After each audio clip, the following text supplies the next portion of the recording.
एकाकी आमारा नहीं भया भला हरि नाम संकीर्तने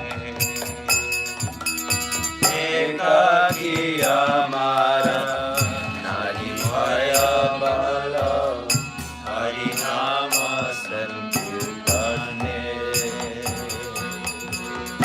एकाकी आमार नहीं भया भला हरि नाम संकीर्तने एकाकी आमारा नहीं भया भला हरि नाम संकीर्तने तुम्हें कृपा करे श्रद्धा बिंदु दिया देह कृष्ण नाम धने कृपा करे श्रद्धा बिंदु दिया देह कृष्ण नाम धने तुम्हें कृपा करे श्रद्धा बिंदु दिया देह कृष्ण नाम धने तुम्हें कृपा करे श्रद्धा बिंदु दिया देव कृष्ण नाम धने तुम्हें कृपा करे श्रद्धा बिंदु दिया देव कृष्ण नाम धने तुम्हें कृपा करे श्रद्धा बिंदु दिया देव कृष्ण नाम धने कृष्ण से तुम्हारा कृष्ण जीते पारो तुम्हारा सकतिया छे कृष्ण से तुम्हारा कृष्ण जीते पारो तुम्हारा सकतिया छे कृष्ण से तुम्हारा कृष्ण जीते पारो तुम्हारा सकतिया छे तुम्हारा कृष्ण जीते पारो तुम्हारा सकतिया छे আমি তো কঙ্গাল কৃষ্ণ কৃষ্ণ বলি দৈতব পাছে পাছে আমি তো কঙ্গাল কৃষ্ণ কৃষ্ণ বলি দৈতব পাছে পাছে আমি তো কঙ্গাল কৃষ্ণ কৃষ্ণ বলি দৈতব পাছে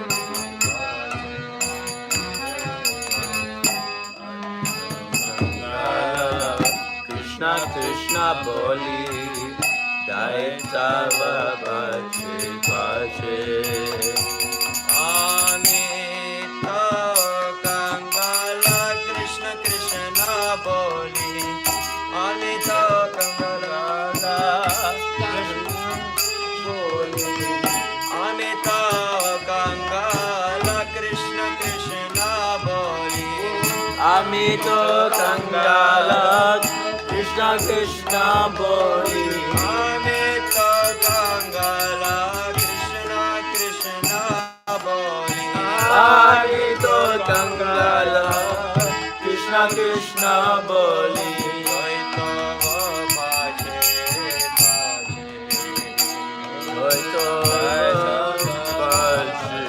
পাছে দৈতব পাছে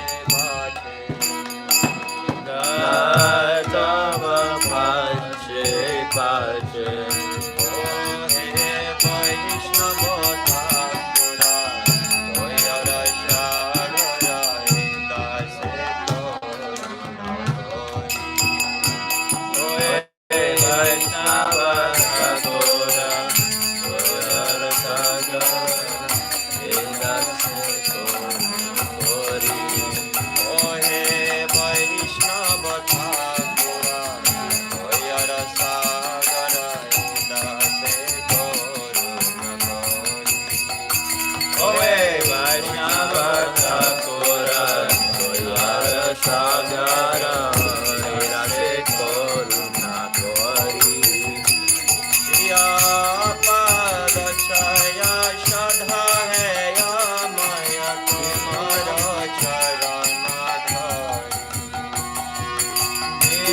Padachaya Shodaya Maya Tomara Charana Dori Ya Padachaya Shadha Heya Maya Tomara Charana Dori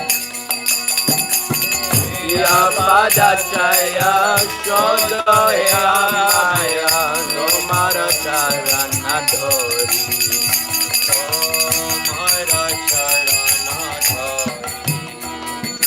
Tomara charana dhori,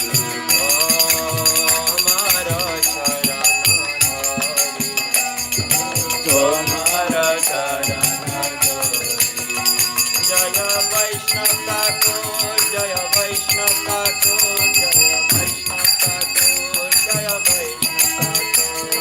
Vaishnava Thakur, Vaishnava Thakur, Vaishnava Thakur, Jaya Vaishnava Thakur, Jaya Vaishnava Thakur, Vaishnava Thakur, Vaishnava Thakur, Jaya Vaishnava Thakur, Vaishnava Thakur, Vaishnava Thakur, Vaishnava Thakur, Vaishnava Thakur.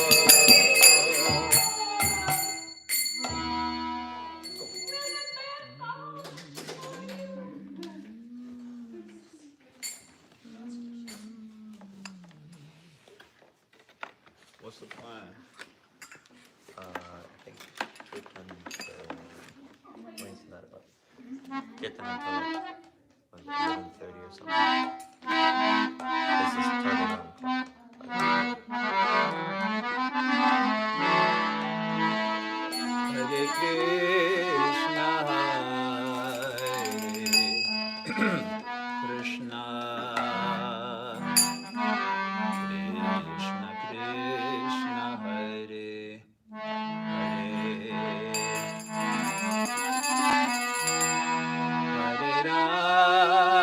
Hare Rama, Hare Rama, Rama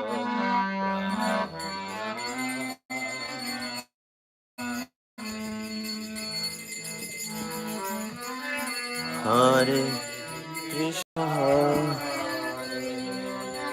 Krishna Krishna Krishna,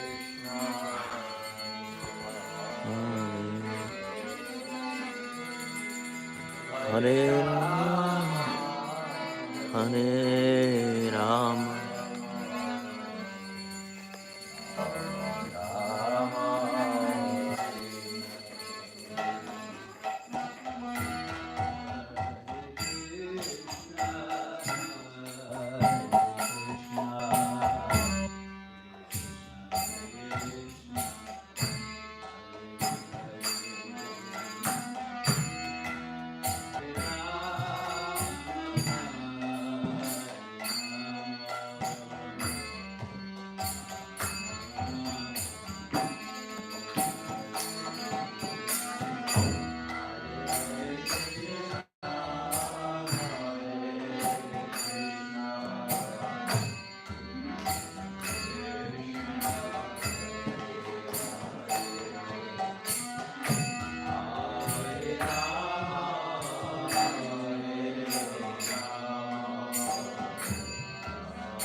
Someone requested to see the devotees as well.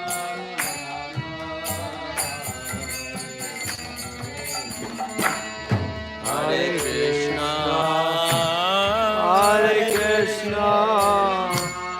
Krishna Krishna, Hare Hare, Hare Rama, Hare Rama, Rama Rama, Hare Hare.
Krishna, Krishna Krishna, Hare Hare, Hare Rama, Ram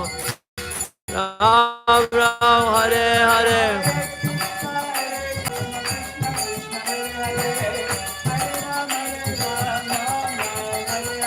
Hare Krishna, Krishna Krishna, Hare Hare, Hare Rama, Rama Rama, Hare Hare.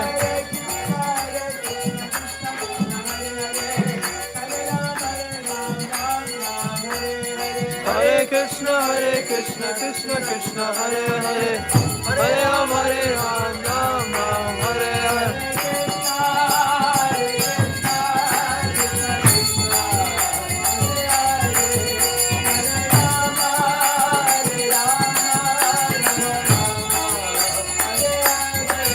Hare Krishna, Krishna Krishna, Hare Hare, Hare Rama, Rama Rama, Hare Hare. Hare Krishna, Krishna Krishna, Hare Hare, Hare Rama,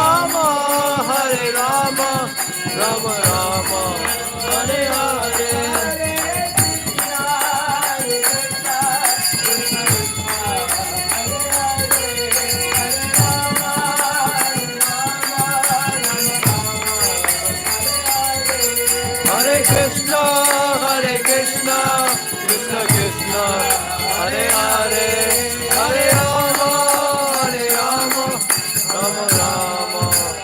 Hare Hare.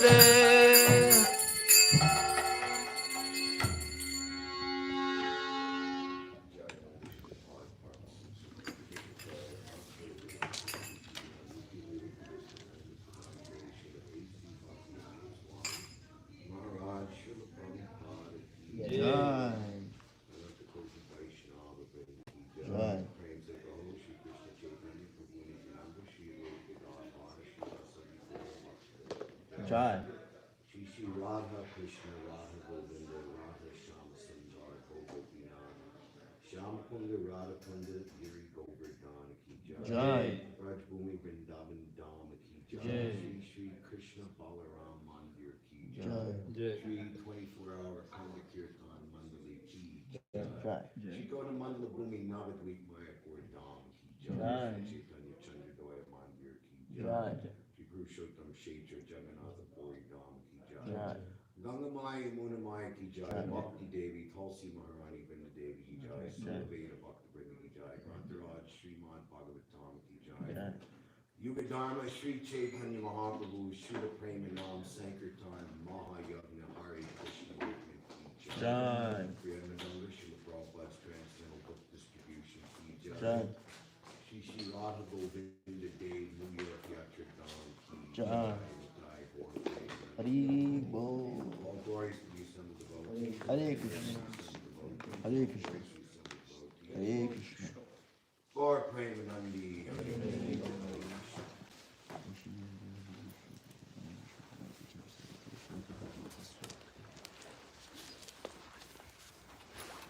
So, thank you all for coming here. For taking this opportunity to pay homage and glorify his own word, one insignificant Aindra Das.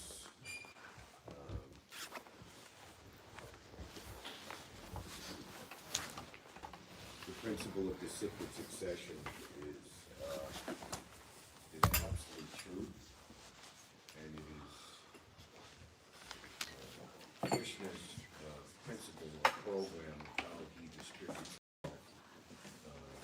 in the material world. I want to speak of the material world, even in the topmost Goloka Vrindavan, there are hierarchies that are ultimately involved in the topmost projection. Maybe the microphone might be big, actually. Wow. Oh, no, the microphone right there. So,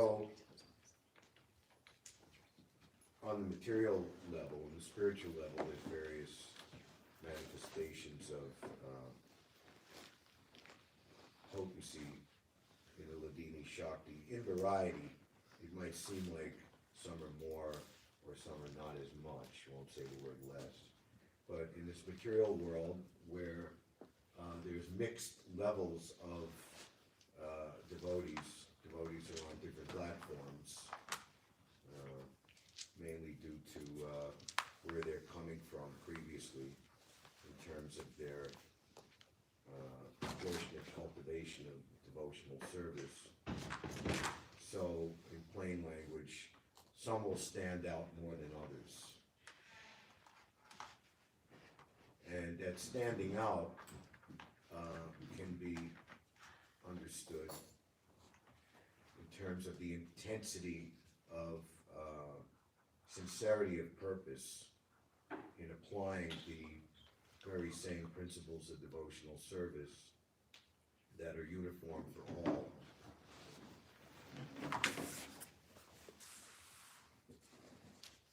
Devotees, especially the Lord Chaitanya Mahaprabhu, not only have the carte blanche or privilege to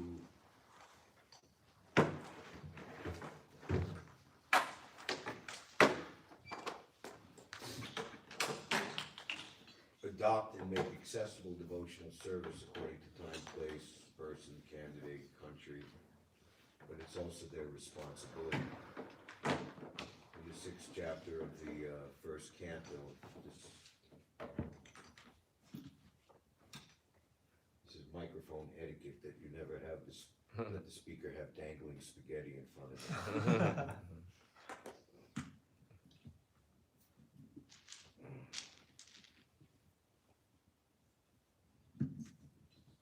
When Srila Vyasadeva, he came to the realization that, with the help of Narada Muni, that even his laudable and noble attempt, short of presenting Srimad Bhagavatam, wasn't adequate. He didn't feel that he had hit the spot. He felt a vacuum within himself. So many things were said, but of course, you know how to make it appropriate to everyone. And his potency, Vyasadeva, in doing that, was presenting directly the pastimes of Krishna. Ultimately, the Srimad Bhagavatam is to bring one, ultimately, Prabhupada's words, to the realm of the 10th canto and beyond, with the encore of Uddhava Gita contained within the 11th canto, where Krishna, not very long, but within the midst of those chapters, I believe 25 to 29 chapters, what is the chapter called?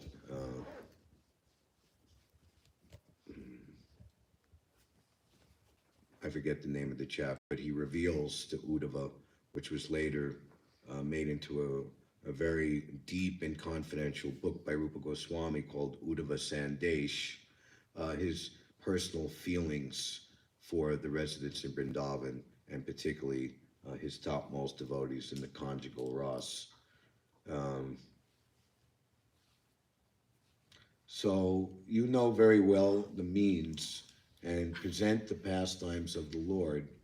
And Prabhupada writes in the purport in that section, the subsequent devotees of Lord Chaitanya showed expert dexterity in this regard, and by the activities of such devotees, the dust-worn minds of the people in general can be cleansed, and human society can be brought to order for a peaceful life of spiritual progress. So Aindra Prabhu was one who took the principles of devotional service in toto, incomplete, to heart with great zeal. What does Lord Brahma say in the 2nd canto to Narada Muni? Because I have taken hold of the lotus feet of the Lord with great zeal. None of my words have proved to have been false. nor has my mind and senses been detoured or deviated because of temporary attraction to matter. So anyone who met Aindra realized that, well, they felt they were coming into a realm, an atmosphere that was beyond the modes of material nature, beyond time, and more than that, bullseye target, they were in the realm of pure devotional service. Narottam Das Thakur, he reveals, and it's how we glorify Srila Prabhupada on a daily basis, that the lotus feet of such a pure devotee, one enters into the realm of pure, unalloyed devotional service, which is the abode of peace and complete satisfaction. So, to achieve this position, one has to work very hard, and Aindra himself, he demonstrated that, and he taught that, how to go beyond mediocrity, how to actually achieve the ultimate goal of life, begging and begging, and in the right mood, in the mood of supplication. So, the tendency is, in this material world, to doubt or misunderstand extraordinary saintly persons when they appear before us. They seemingly have a body just like us. They go to the bathroom and pass stool and all of these things. How are they extraordinary? But then later, the people in general will wake up and come to realize what a great personality. Case in point, Jesus Christ, Easter Sunday, just last week. But he was just revered in his time by a few people, and by and large, the greater society, led by the ecclesiastical conventionalists of the time, they persecuted him to the most heinous and supreme degree. But, you know, and we all know the history, that very government that persecuted him later embraced his teaching some hundreds of years later as the main religion of the empire, and is still to date the seat of what's thought of to be by many the most representative form of Christianity. Roman Catholicism has its headquarters in the Vatican, in the capital city of the Roman Empire, Rome. Amazing. So they just had a very amazing program, even with the COVID and all of these things, in the Balaram Hall, in the Krishna Balaram Mandir, and there were 300 devotees there.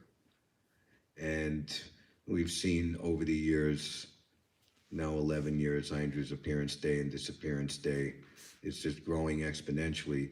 And practically everyone who participated there never had met Aindra.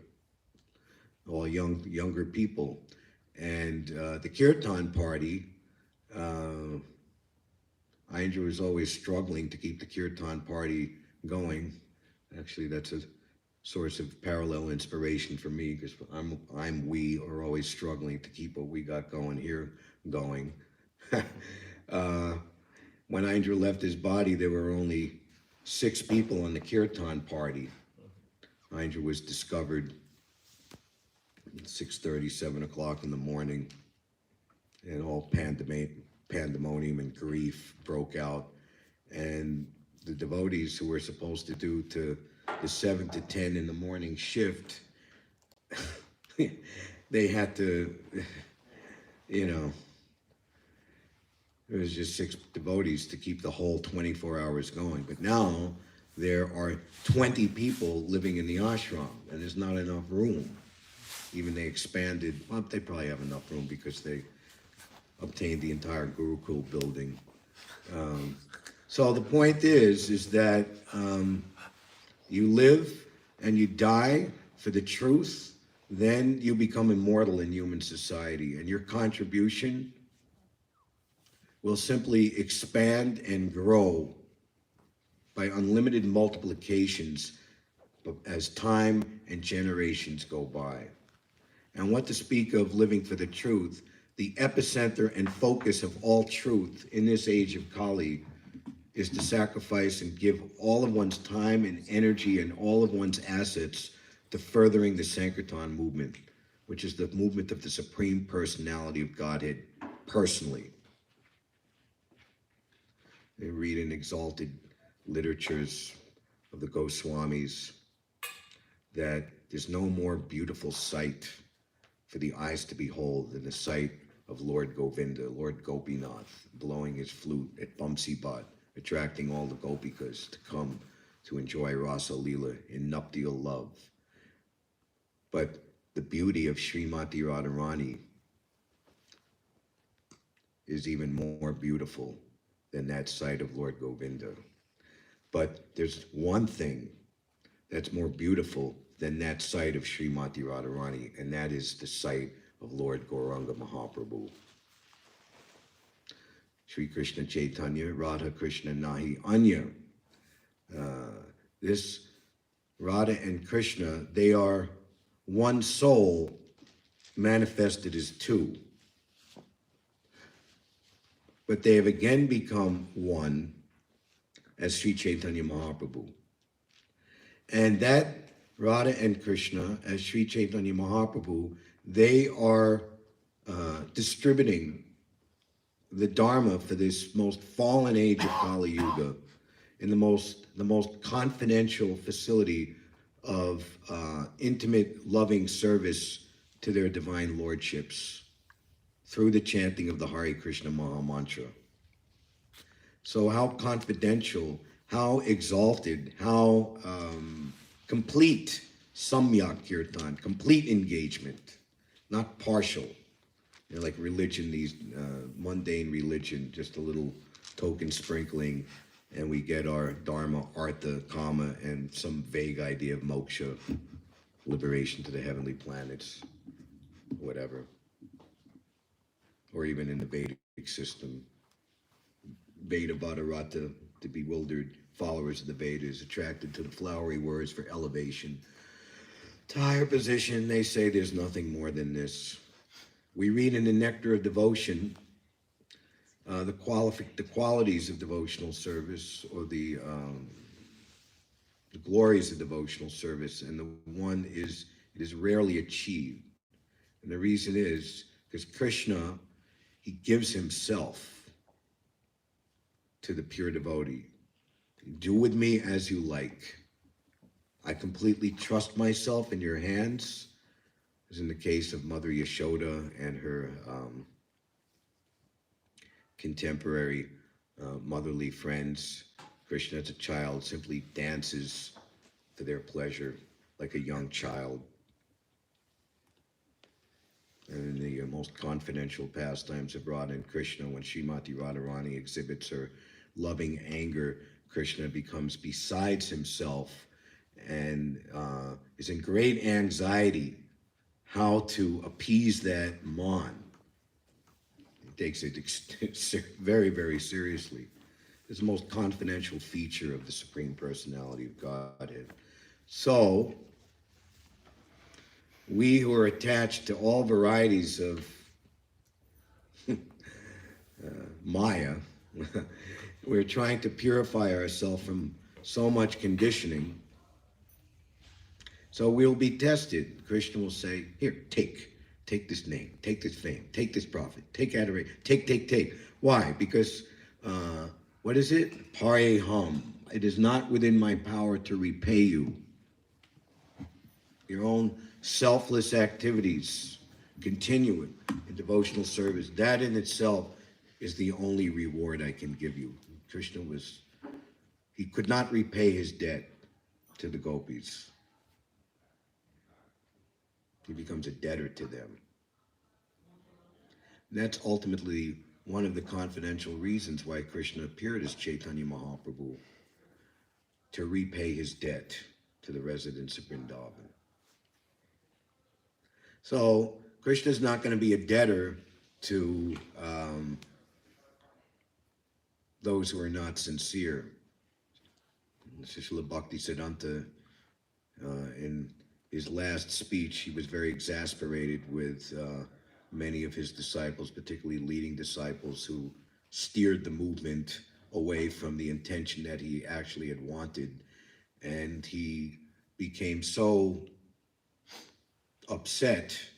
And there's a speech called Deceitful Disciples.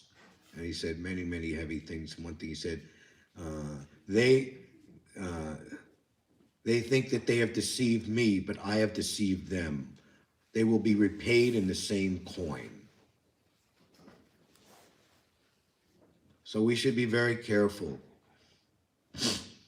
to not take our performance of devotional service or to think that our devotional service in the mood of a merchant that I can purchase some temporary name, fame, profit, adoration, or distinction in this material world, which is just will be vanquished in no time. The assets acquired by rendering pure devotional service and renovating our eternal relationship with Krishna and being always conscious in all times, places, and circumstances as an actually established Jivan Mukta, seemingly still in this body, but like the coconut separated from its shell, always being conscious of that. That is the ultimate goal of life. And that is what the pursuance of Harinam Sankirtan brings to us exclusively. It is the most important anga of devotional service. All others of angas of devotional service are based on individual and more difficult to keep together. Cooperative, collective, for as many devotees as possible, for as many hours as possible, perform Harinam Sankirtan. And most recommended is doing it for the general public.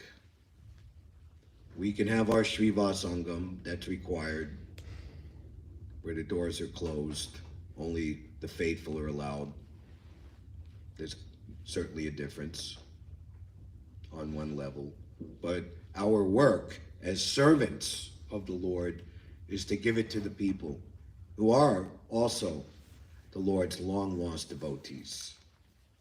On Srila Bhaktisiddhanta Saraswati's disappearance day, 969 in Los Angeles, Srila Prabhupada tells the story of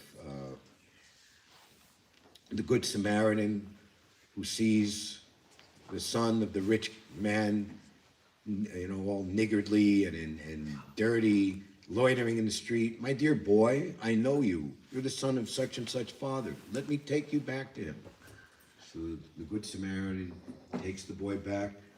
The father is pleased, the boy is pleased, and all his problems are solved. This is a crude example, but that is what we're doing. So the holy name, Nam Namakari Bahuda, Nija Sharva Shaktis, all transcendental potencies are within the holy name. It is Shakshat Bhagavan. It is not the representative of Krishna, it is Krishna.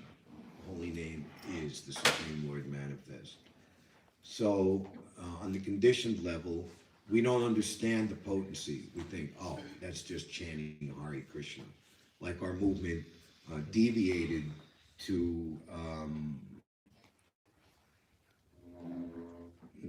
not stressing Harinam Sankirtan, ultimately, at least here in the United States, other places too, stressing money collection, sending young men and women who were sent by Lord Chaitanya to serve the Sankirtan directly, were sent out to make money. And the idea was, why go out and chant Hare Krishna? It doesn't seem like it makes any money. This is prayas and shreyas. Prayas is small-minded thinking. We're the immediate result. But shreyas, shreya uttamam, topmost. It's a very nice name to give to a devotee. Mukunda Shrestha, Shrestha, Shrestha, the name Shrestha means topmost, permanent value, ever expanding value. Be thou happy by this yagna, because by its performance, all things desired will be bestowed upon you. You'll get your bhukti, you'll get your mukti, you'll get your comfortable living in this material world, you'll get your liberation at the time of death, you'll get your city, but beyond what you're the ultimate prema pamartha mohan, the ultimate necessity of life that we're all dying for, we're all starving for, we're all looking for, is prema. That is awarded by this. So if you have Prabhupada says simply try to strive to develop your love for God, and that will solve all contending problems. So Aindra was one most exemplary disciple of Srila Prabhupada, and his example is very encouraging for us who did not have the opportunity to meet Aindra. Aindra was a rank and file foot soldier. He joined in actually this time of year, Easter 1973, was initiated in 1974, received his Brahmin initiation. I'm not going to say which year. Anyway, so he wasn't a big gun. He wasn't one of the sannyasis or GBC or temple presidents or big leaders. In fact, back at the time, he was known to be a little too pensive, a little too thoughtful, kind of cranky. They had a nickname. They had like a derogatory nickname. They would call him Cryandra. Anyway, and he wasn't known to be one of the big kirtan leaders at the time. Anyone who here knows Nam Sankirtan and Mahaprabhu, maybe most of you might know a little more. He's the one in charge of, he's Mr. Washington Square Park during Rath Yatra. He's in charge of the free feast and all the booths. And so anyway, after his brahmachari days, he became a New York City bus driver. There's Satya Hari, who comes to the Harinam. He's on Facebook, is Kevin Harrington. He worked for the MTA for many, many years in various capacities. And he had put a cartoon, that some kind of old angel is reading the roster in heaven, and just some ordinary guy said, it says here that you're supposed to be in hell, but because you worked for the MTA, you get time off and credit for time served. So anyway,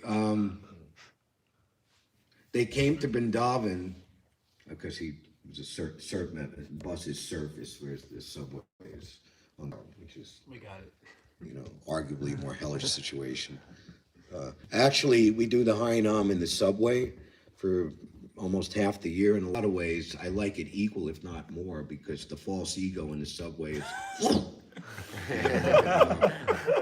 and actually more people stream by, and it's a lot more orderly. Where you see Washington Square Park with all the young people, it's like a cornucopic carnival of all varieties of sinful activities on display right in your face, One thing we noticed yesterday, the fountain has been turned on, so that will cut down on a lot of the nonsense. They'll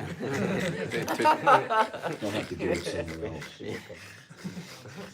Seasonal. So anyway, they came to Vrindavan in 2006. They hadn't seen Aindra in 20 years. And it's like, man, what the hell happened to you, Aindra? You became a pure devotee. What's up with that, bro? I can't even recognize you, man. So he's just transformed by his application of the principles of the devotional service. It became so beautiful. It was astounding. And his kirtan, anyway, anyone you have all Aindra kirtans, you listen, kirtans from the 90s, and then you listen to his kirtans 2008, 2009, his final half year 2010. Wow. So much potency manifesting more and more. We can just imagine how much potency Aindra has now in Goloka Vrindavan chanting his kirtan. One dream, that Aindra had many dreams. Aindra said that I actually did not begin my spiritual life until I took residence in Sri Vrindavan. And that was after he'd been a devotee, 1986, for 13 years. So one Pujari, Radhashama Sundar, had a very amazing dream. And the dream was that Narada Muni had come to Goloka Vrindavan into the presence of Radha Shyama and Aindra's kirtan in the Krishna Balaram Mandir was being heard.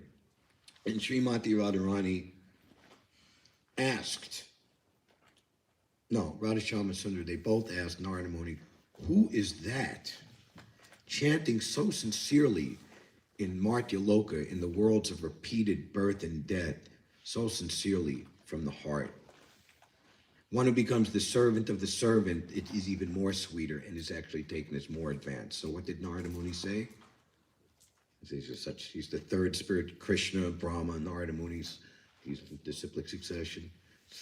Oh, that is my disciple, Aindra Das. So once you take initiation from the current link in the Sampradaya, all the spiritual masters in disciplic succession have rights to claim you as their disciple. That is my disciple. So such an exalted thing, taking initiation. It should be very, what we've been given. That is my disciple, Aindra Das. And Radha Shyama said, no, he should come here and chant for us here. And everyone who's helping him, they should come too. So after that revelation, we would see that Aindra would thank everyone for helping him and coming forward. And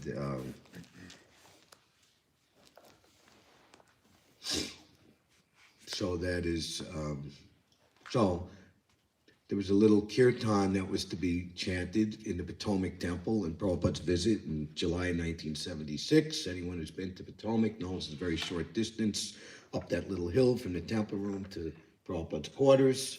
And a mridanga was thrust into Aindra's belly, and he did his pink, pink, bonk, bonk, pink, pink, bonk, bonk, standard beat. But he was chanting Hare Krishna, and he learned another one. And Prabhupada looked, Aindra's chanting so enthusiastically, with all sincerity, and Prabhupada just looked back and said, Chai. And Prabhupada took that one word of instruction of Srila Prabhupada as his life and soul and inspiration to perform Harinam Sankirtan for the rest of his life and for all of eternity. So if Aindra would like to describe, if one receives 1/11th of a second of association with the sadhu, with the actual pure devotee, that's enough to ensure one's complete perfection. And he would say, but what have we done with that one? How have we honored, how have we utilized that 1/11th of a second? So anyway, we should give some time for other devotees to speak. What time is it? 11:30. Okay.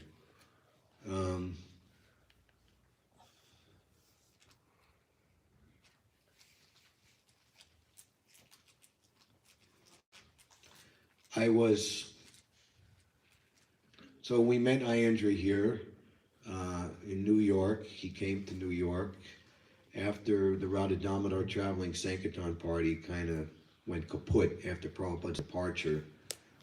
Aindra at first became the sole pujari for Nitai Gaura Sundar in Baltimore.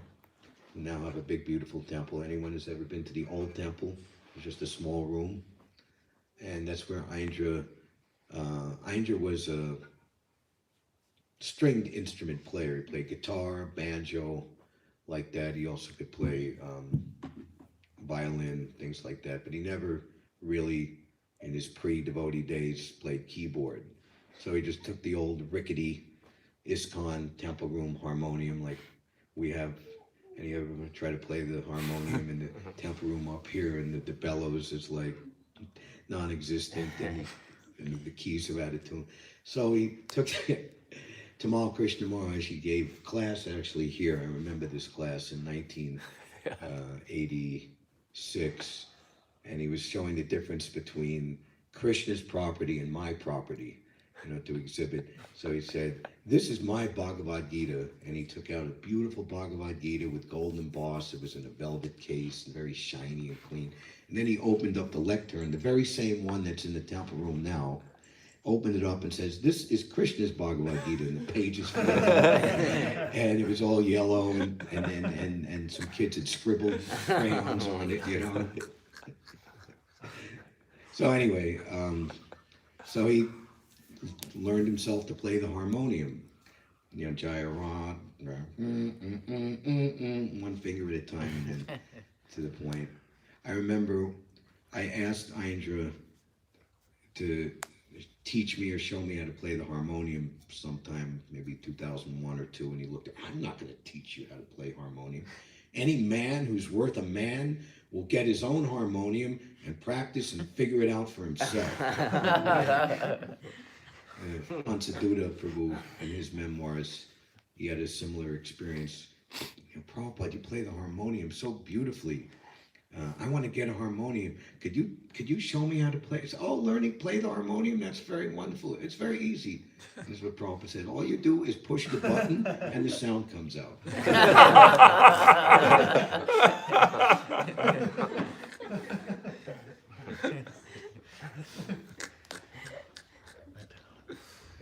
So, and then Aindra, he was in Chicago, and you know, the movement had even fallen off the track. When I joined in 1978, book distribution started to get mixed up with devotee-made record albums. And you know, like different devotee, it was Everything You See Is Me, Wheels of Time, you know, big LP albums. And you know, on the back it said, "Special thanks to Bob Dylan, George Harrison, Stevie Wonder, Alice Coltrane, maybe John Lennon." And then we say, "Hey, you know John Lennon?" Bob Dylan? "Yeah, it's cool, you know." And put it in a bag and then throw a book in the sleeve as an afterthought. You know? And then, you know, on and on and on. So Aindra, very exasperated with all of that, he said, "The buck stops with Aindra Das, where I am going to rechannel my energies." Anyway, long story short, the temple was sold, 55th Street, March 81. We moved out of there into 846 7th Avenue. And then a year and a half we were there. That's a whole story in and of itself. So we moved in here on All Saints Day, the 1st of November, while the Smashing Pumpkins and Tomatoes were still fresh on the sidewalk. November 1st, 1982. And at first, when we were at 7th Avenue, we just had like a wheel cart, not even as sophisticated, not even as like evolved like we have, but we just had like a hand cart and mouse amplifier. And there was one U.S. News and World Report, you know, "America's cults active again," and had it on the front page. Aindra, they were set up at that Augustus Sherman statue in front of the Plaza Hotel on 5th Avenue, and there was many remarkable devotees there at the time. There was Pashupati Chaturappa's wife, Sunita, who was passed on, Tosan Krishna's wife, Kevala Bhakti, a bunch of devotees, and Aindra's chanting there, playing the mridanga. But then later, this was like a cement floor, and this was like kind of what's upstairs now is just like the garbage room, the throw-out room, the utility room, the, you know, just kind of construction room. So Aindra built the panels, the polyurethane panels, to make his truck here in this room in the winter of 1982 into 1983. In the book that's going to come out somehow, biography, there's a lot of detail of all of these things. And that truck was just astounding. And he would go to all landmark places. And when we come out of the Westport subway station and the basketball courts and the IFC movie theater across the street, that was one of Aindra's favorite places for Friday and Saturday night. He would just go there and rock it down till like 3 or 4 in the morning and just roll back over the Manhattan Bridge in his commercial plated truck in time for Mangal Arati. You know, those are really happy days. And this utility closet here with the silver door was Aindra's personal office, and this is where he began his lifelong practice of performing Chaturmas in 1983, and doing everything, the waxing and waning phases of the moon, 15, 14, 13 bites, down and up like that, and right in that room. So, we can speak about Aindra so much. So anyway, in conclusion, he did Harinam in this city for 5 years. And, you know, Prabhupada said you should do what you're good at. I'm from New York. I'm not afraid of this city. In fact, I like it. I'm like a worm in stool. Take me out of the stool and I want to crawl back in. We had that experience last year. I had to come crawling back. So it's the most important city in the world, in Prabhupada's own words. Forget what anybody else says, karmis or mundane people, but from the transcendental point of view. So this is directly connected to Aindra. Aindra even thought of coming back here. He said if you can't be in Vrindavan, then the next and practically only other place to be is New York. So I thank all of you for helping. And we wish to, now that we're here at the Radha Govinda Mandir, where we should have been when we started the thing in 2012, instead of being out there like the Who song, fight for my meals, fending for ourselves, you know, who's next and all that.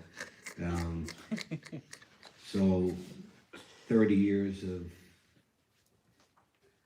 let's say, catharsis. We need to fix it. So the Harinam Sankirtan, when I first got back here, we had a conference call with Radhanath Swami, Vaisheshekha Prabhu, Devamrita Swami, Kadamba Kananamaj, Sripad and myself, and they all, like in unison, said that everything that we want to do here, we want the holy name to be the focus of it all. And they were just completely overjoyed and over the moon that the Harinam party is here. So we want to, you know, fix the building and rectify everything. Those who live here can understand what everything means, you know. But surely it will be done. In the 6th canto, when the process of worship of Lakshmi Narayan, which was instructed by Kasyapa to Aditi, who wanted to get a son who would be able to kill Indra. That's a whole story in the 6th canto. So anyway, in that description of that worship of Lakshmi Narayan, Prabhupada writes a purport that the highest opulence of the Supreme Personality of Godhead, although Krishna is completely independent, he doesn't need any one of us to fulfill his desires, still he depends on his devotee to accomplish important tasks on his behalf, and 3 are given. My temple is old and in disrepair, and he asks his devotee to fix it. That's the condition here. Or that he's lost in the jungle, his deity, and he asks his devotee to rescue him, Madhavenjapuri, Gopal. Or he asks his devotee to spread his name and fame all over the world. That's an insight into what Krishna asked Prabhupada to do. Although the Lord is self-sufficient in and of himself. So the most potent form of devotional service and its adherents and practitioners, that will be the way to make the kubja stand up from a hunchback, ugly woman into the most exquisitely beautiful goddess. All glories to Sanatana Goswami, who accepted the youthful goddess of renunciation. So, distributing the principles of Prema Bhakti, the most attractive qualities, the Sadhubhushana of the saints, all included in propagating the Harinam Sankirtan movement. We will all achieve our own perfection and our eternal beatitude, and we will flood this city, not with coronavirus vaccines, excuse me, I don't want to get political, but with the facility for Krishna Prema, which is not only the vaccine against material life, obesity. I brought the medicine to cure the snake bite of material illusion, but ensure our eternal perfection. Hare Krishna. Thank you very much. So, Jai Jagannath Prabhu did have some of Aindra's association.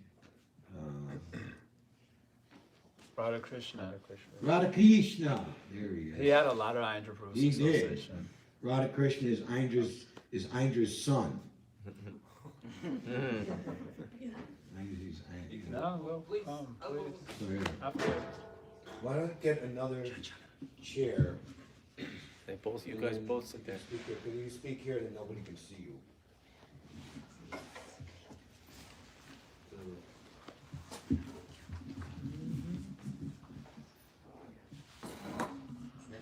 Yes, that's right. And this is good. It's just a nice program because I've spoken. He's going to sit next to me and be good. So Radha Krishna is Aindra's son. So am I. So you know what that makes us? Brothers. That's it. Come.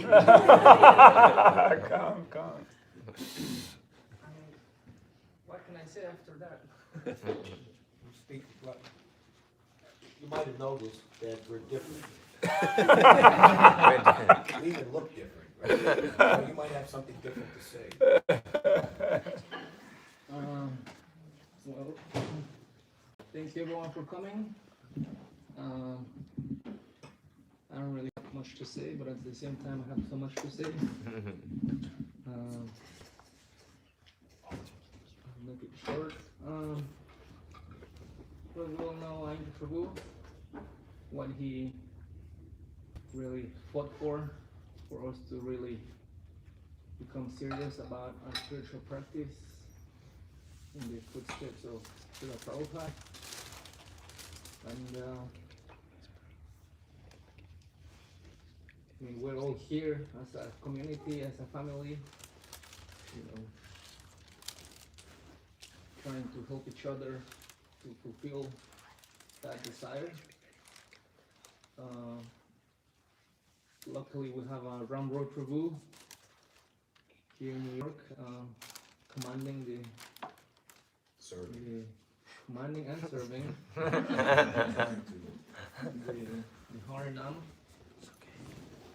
So, as the family, that we're gonna all help him, you know, keep going because Not the Bhagavananda, you have to help him. it's You have to help not the Bhagavananda. also not the most. Without not the Bhagavananda, there's no Harinam. He's pushing that cart. He's the one who sets up the party, you know. So, little thing about You gotta have- Bhagavananda, he was brought here on the spring break trip from University of Michigan in 2013. And he immediately fell in love and said, this is what I'm going to do for the rest of my life. And he made the plan to come back here. I believe that summer he had some kind of phony baloney internship in New Jersey. Make some type of deal in the Tawako Temple. And, you know, coming from New Jersey, you know, in rush hour and would slide into home base and in the Union Square. And like, what time would you get there? Like 5 o'clock or something? Yeah, no, I would get there like probably 4 or 5, something Yeah. like that. Yeah, and then we went through, anyway, we should write a book on it, but I think in the last 9 years, the Harinam party, and I myself, I think I've lost count, I think I've lived in 7 different places.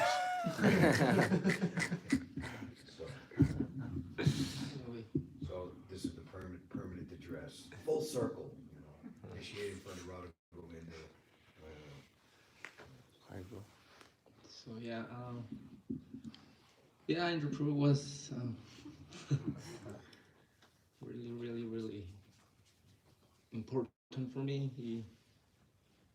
He showed us how things can be done with purity and all that.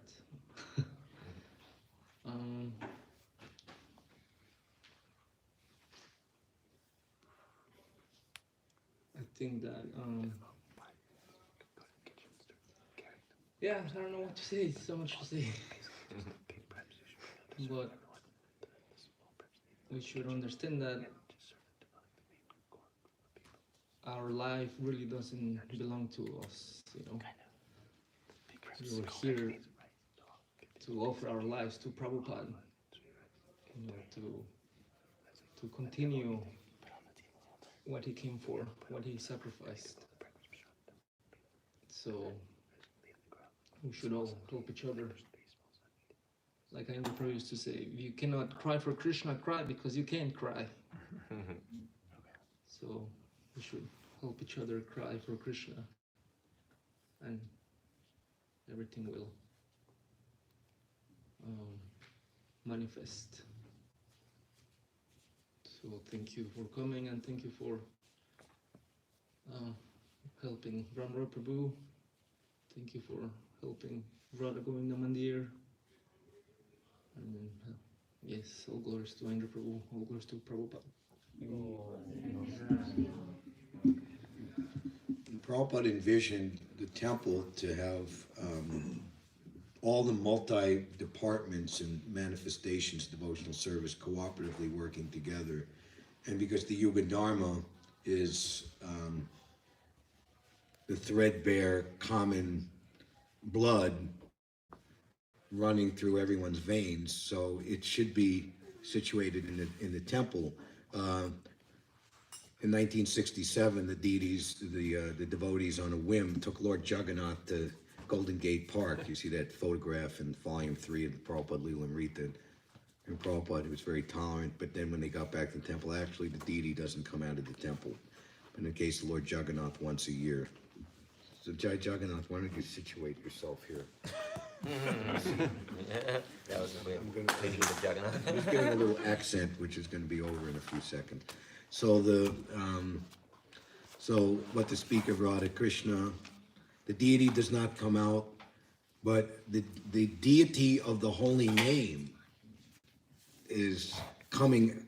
The deity expands as himself, as the holy name, and goes out to the people.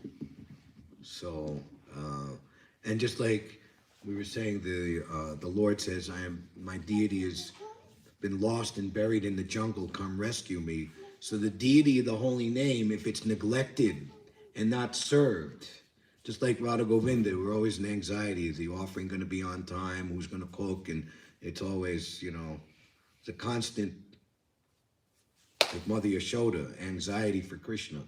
So that same anxiety should be there for the holy name. And Prabhupada ultimately, why Vrindavan and Mayapur? He wanted every one of his temples to have 24-hour kirtan.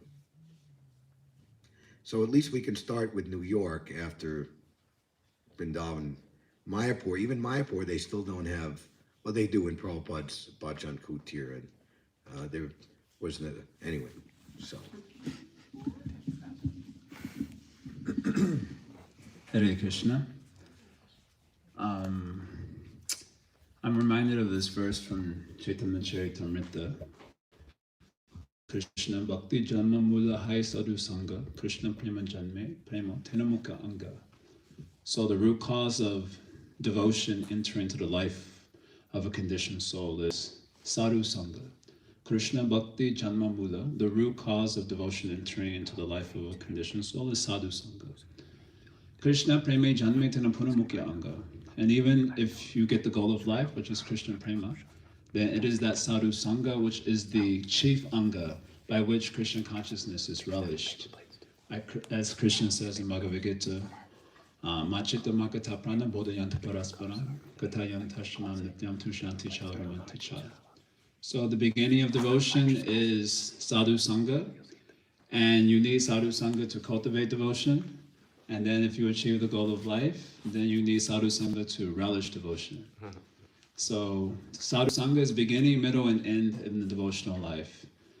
So this verse, so Sri Chaitanya Mahaprabhu, he says this thing to Sanatana Goswami, and then he quotes 3 verses from Srimad Bhagavatam to as pramana for his statement, because the standard is like that. If you make some statement, then you should be able to reference the Shastra to give some evidence for why you're saying that way or thinking that particular way. So the first verse he quotes to exemplify this point, which is a verse that I'm thinking of now in my association with Aindra Prabhu. This is the first verse, it's a very famous verse spoken by Muchakunda in 10th canto. He said, Bhavapa Vargo Brahmatoya Dhabavech Janasya Tarhyachuta Satsamangama. So when the time for the liberation from the material world for wandering jiva has arrived, then Janasya Tarhachuta Satsamangama. At that time you get Sadhu Sangha.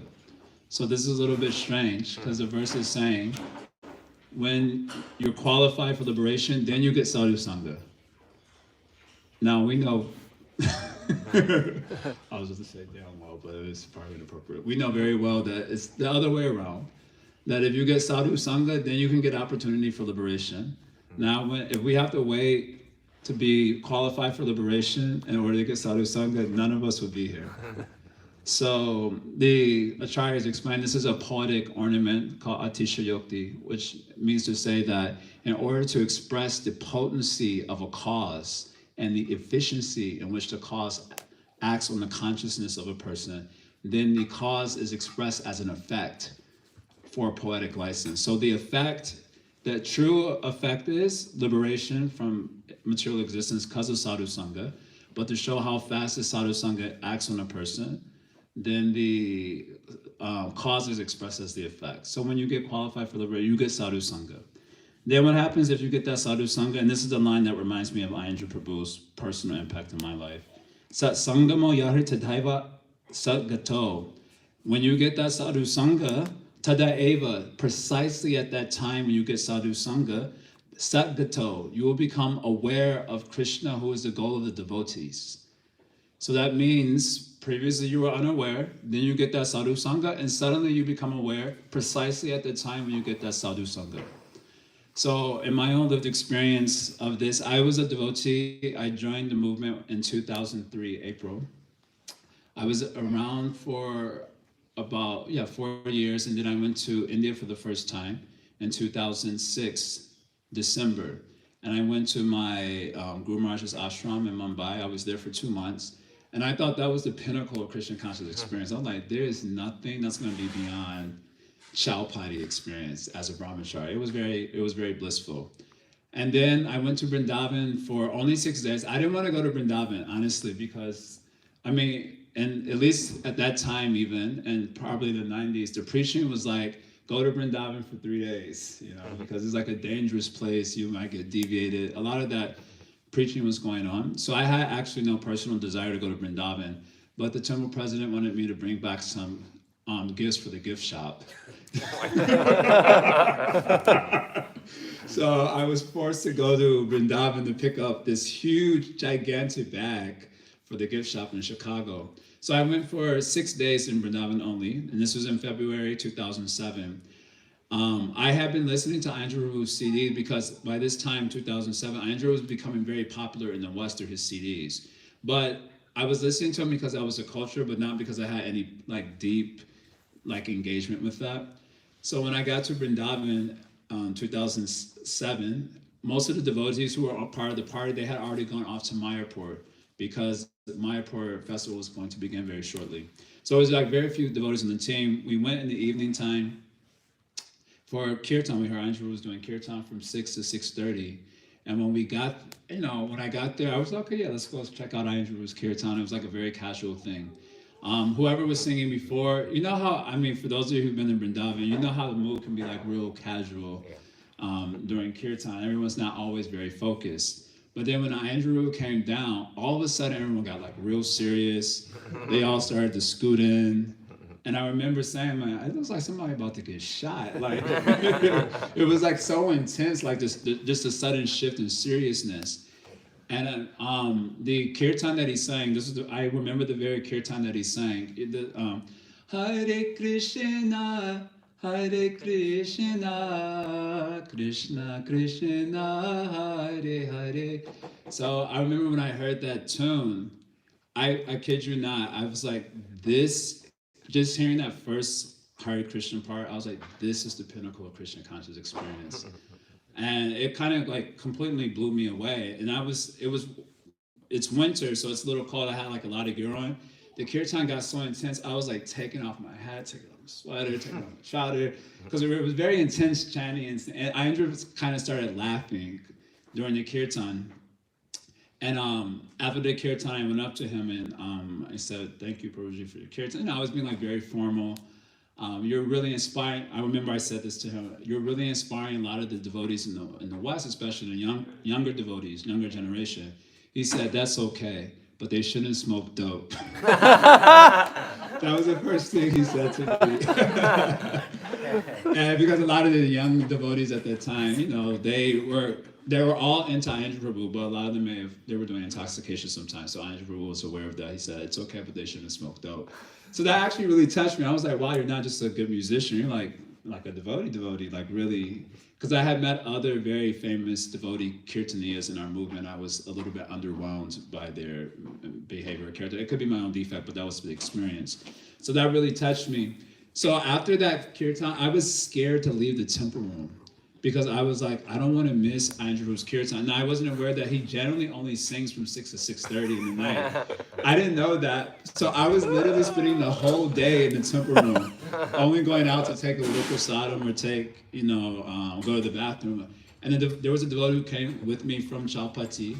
He was very frustrated because he came with me to show me around Vrindavan. And I was like, no, thank you, Prabhuji. I'll just stay in the temple. And the devotee's like, he won't come until 6 in the evening. And I remember being in the temple. Normally he doesn't come. He came at 10 o'clock in the morning and he led kirtan for an hour and a half.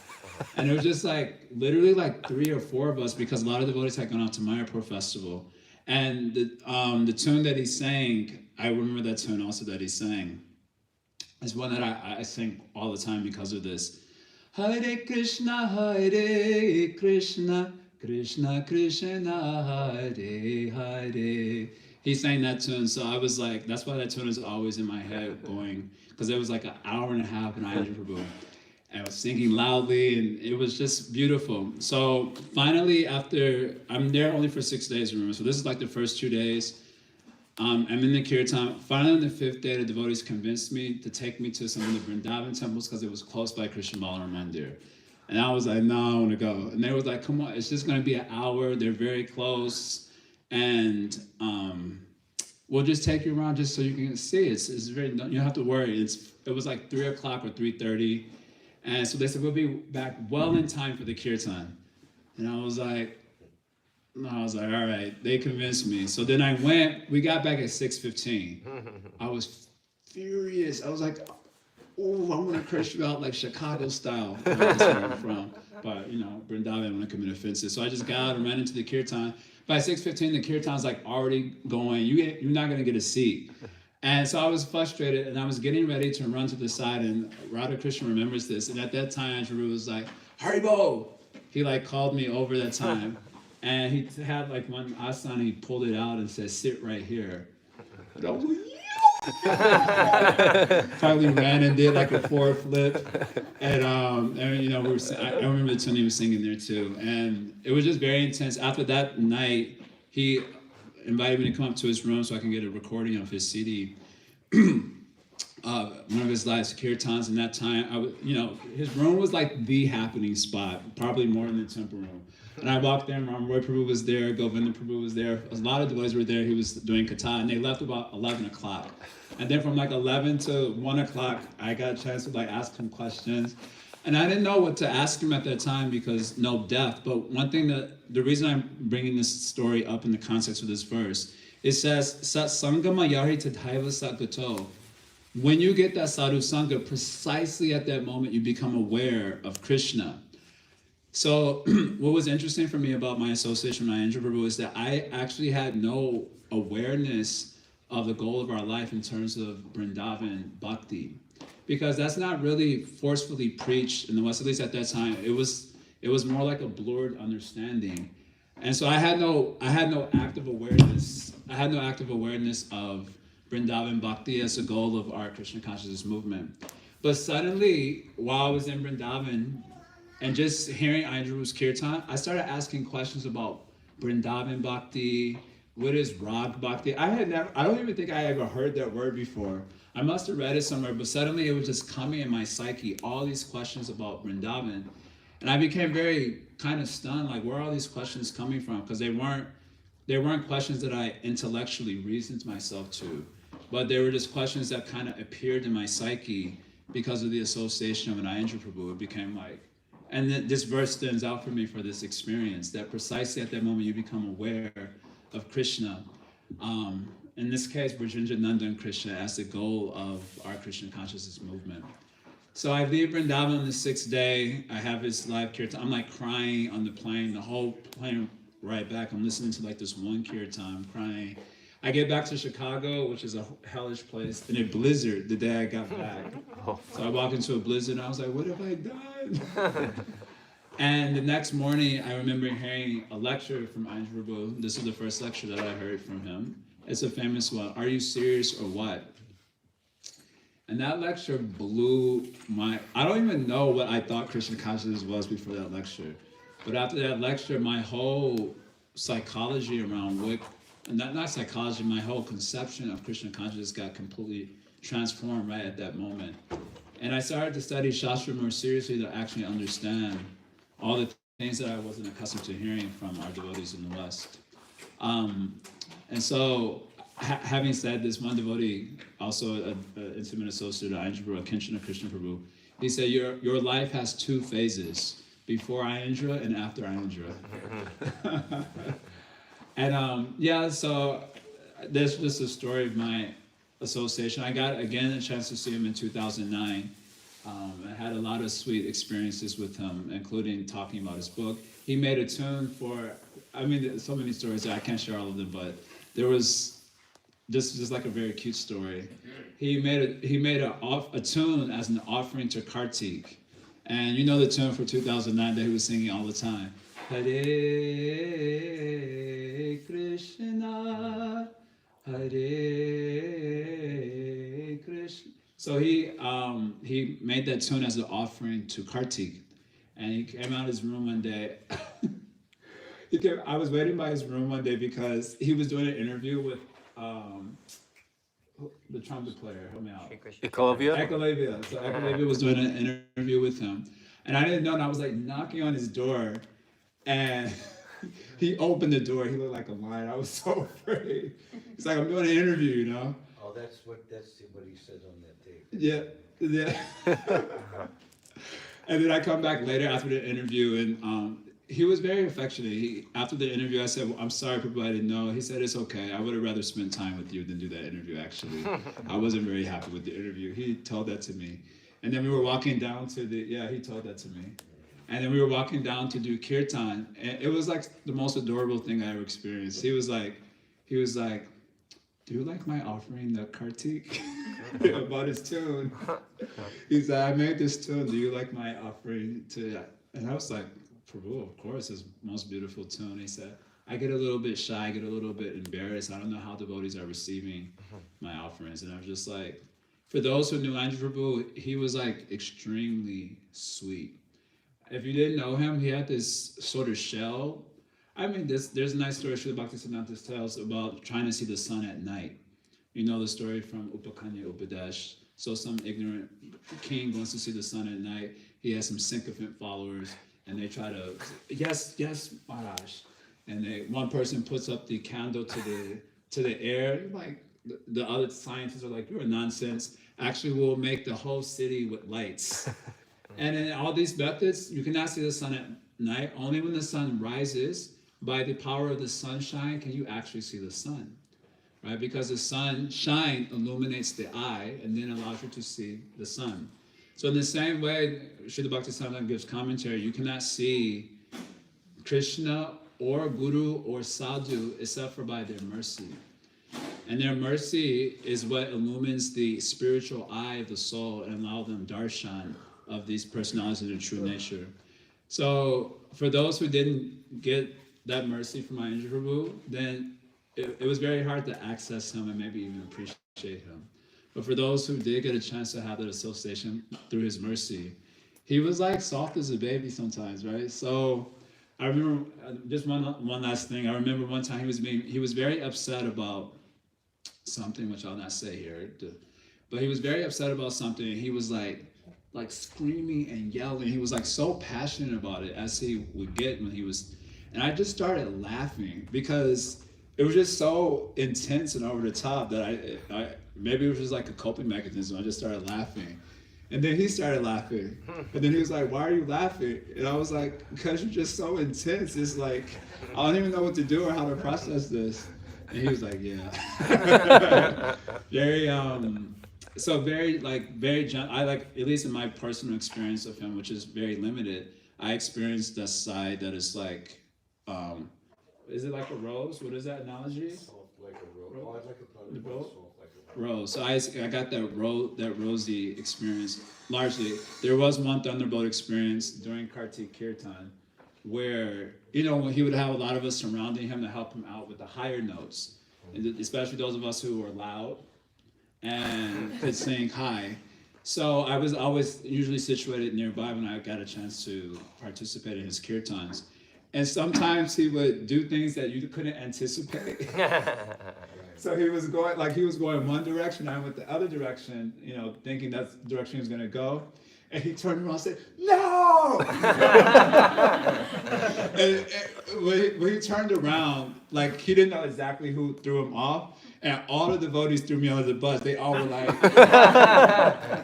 I think Kirtan Premi was there, Amal was there, Surari was there. It was like all those devotees were there at the time. They all were just like, it was and he gave like the most nasty look, But I still felt that to be very sweet because it wasn't like he kicked me out or something. It was just so these are some of my experiences. But I guess what I wanted to share is that this line that when you set Sangama Yarhi Tataiva Sakato, when you get that Sadhu Sangha, precisely at that moment you become aware of the real thing, the real substance, the real goal of life. And so in our movement we're encouraged to actually become sadhus. The only thing the world is actually needing, our movement is needing it, and the world is also needing it, and that is sadhus. We have enough successful people that is not making the world a better place. We have another successful people in our movement also who have achieved a lot. That also is not making the world a better place, or the movement even a better movement per se. The real need of our time, the real need for our movement, the real need of the hours that we can become sadhus. And if we do the work to become sadhus, then we can also, even by our presence, we can instill that consciousness in the misled population of the world. So I have tons of work to do. I'm not doing a very good job in honoring the gift that I felt that I received from Aindra Prabhu and from the Krishna Consciousness movement. But at least Ram Ripper was there, so we can assist him and do this Hari Nam Sankirtan.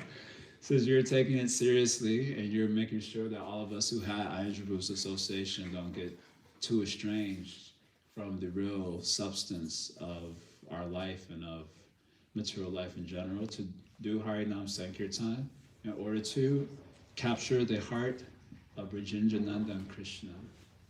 Pranaya Rashanayatu Tamgri Padma Sabhavati Bhagavata Pradhana Ukta. So we have to capture the lotus feet of Krishna with the ropes of prema, which comes primarily through Evam Vrata Swapriya Nama Kirtya Jatanurago Chitta Uchara, by doing Harinam Sankirtan. So I think this is what I can say. Hare Krishna. Thank you. I think Radha Krishna, Madhu Radhapati, had a home program. I'm going to say something. Kept taking conversation. It was like March the 26th, 2010. There's a recording of it. And he's saying, I'll say something if you want to hear something. Said, the reason that I came to Vrindavan, and the last time I looked, it's the reason that anybody has come to Vrindavan, is to get the mercy of Srimati Radharani.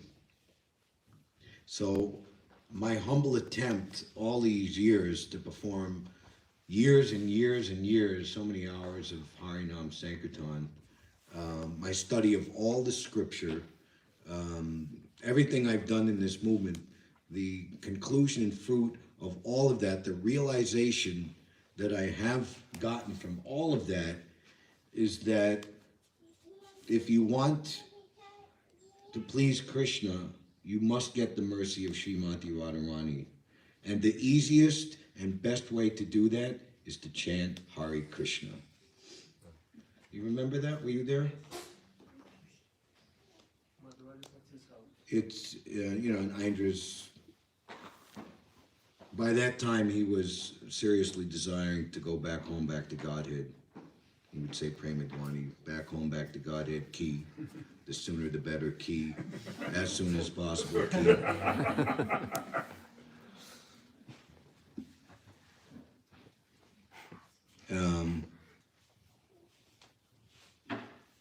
Different people have different angles of vision, and I don't deny them that. They can do as they like, and this is why I'm stressing this again and again. It's like it's a very good point. Maybe you could share with me the exact place. I'd like to remember where that is. That at the time of getting the actual dissociation of the actual sadhu, then do you actually get the real Krishna and the activities of Narottam Das Thakur, Sri Rupa Manjari Pada, everything, the revelation of that devotee in her eternal servant service. And Aindra would say that actual devotional service, you're actually not completely free of all the nartas until you have achieved Vastu Siddhi, and you've actually entered into the eternal pastimes of the Lord. So, association of such a situated devotee. Aindra was asked on what veracity. At the end of Aindra would be in charge of Damodarastakam. He would choose who would lead the kirtan, and he himself would do it once a week, 4 or 5 times during the month of Kartik. And so he led the Sarat Purnima, 2008, and those were some of the best kirtans, because he would come in there at the Sundarartik would be exactly over at 7 o'clock. So, and he'd lead the Damodarastakam, and the last Artik, 8 to 8:15, the temple closed at 8:15. He would continue to lead the kirtan till 9:30, 10 o'clock at night. So you'd get like a 3-hour, like full-blown everything kirtan, And there's a recording of that, Kartik 2008, and he's in like an ecstasy, and he's saying, I'm joining Krishna in his rasa dance just after leaving my body, and anyone who has helped me in this life will also go with me. And everybody cheers, and but then he says some qualified things, but I'm not going to wait for you to get it together. Anyway, so later he was asked, on what veracity did you make that statement? And then he revealed, not publicly but confidentially, that dream of Radha Shyamasundar telling Narada Muni to bring Aindra and his helpers here. So, and Jai Jagannath's description of what it was like to be in Aindra's kirtan. You're lucky that you have good mind and memory intact. Somehow my memory I remember well into my 40s, I could tell the whole story of my life, month by month, all the details. And, but now things are becoming more, so write it down or speak it. Like you made those videos of us speaking. That was like already 8 or 9 years ago. Very valuable.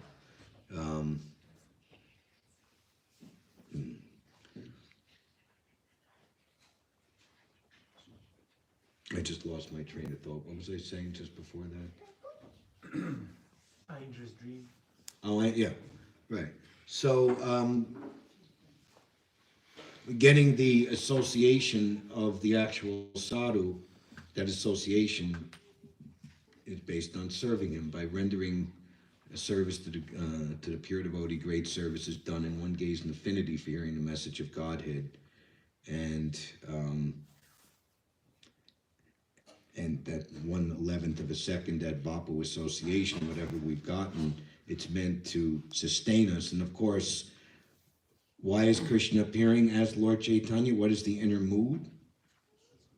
In one of Aindra's classes, I'm going to say, there's one way that you can pay us back. Take a walk a mile in our shoes and see what it feels like to be separated for 100 years. So this mood of separation. So, most of Prabhupada's disciples, Prabhupada departed, they were barely, not even out of their 20s. Now they're in their 70s, late 60s, and given 45 years, 44 years since Prabhupada's departure. So, this bodily conception of life in time and space. This is for the materially conditioned. So the more we become reconditioned to our actual position, i.e. Nanda Tanuja Kinkaram, kindly reinstate me again in my constitutional position. Being an atom at your lotus feet means full Swarup City. You know? Then, like Prabhupada said, I never felt alone. I was always with my spiritual master. Actually, I just heard the memory, and it was credited that Shivananda there in Prabhupada village asked Prabhupada the question when he was young. Prabhupada, you must always be feeling the separation of your spiritual master. Yeah. And Prabhupada said, that you do not require. That is my confidential. But yes, I never, and Prabhupada, you know, so by taking that, the mission of the pure devotee, all pure devotees, they're missionaries, and because they're serving their pure devotee predecessor, in that way, we're all connected. We transcend time and space, and the relationship grows more and more. So I'm very much impressed with Jai Jagannath's, only twice, 2006, 7, and then 2009. Yes. 2009 was longer. 2009 was longer. I spent a month there. And I went out to Mayapur for about 10 days because my Guru Maharaj had a yatra, and I was very disappointed. Was that in the spring or the Kartik time? It was Kartik time, then I left, and then I came back. Because I used to stay in Vrindavan for up to 6 to 10 months sometimes. In those years? And those, yeah, even in those years, I would stay up. But I went, my Guru Maharaj had a yatra doing Kartik, so I went for about 9 days, and then I came back, and I told Aindra Prabhu, I said it was nice, but I kind of felt out of place. I didn't really feel as inspired. And he said, that's because Mayapur is in our home. Vrindavan is our home. And he kind of gave the sauce like that. You saw Aindra after the Prabhupada disappearance day, 2009? Yes. Okay. And I asked about his book. Yeah. All right, so reluctantly we bring this part of the program of Krishna Katha, Aindra Katha, to a close. And thank you all very much.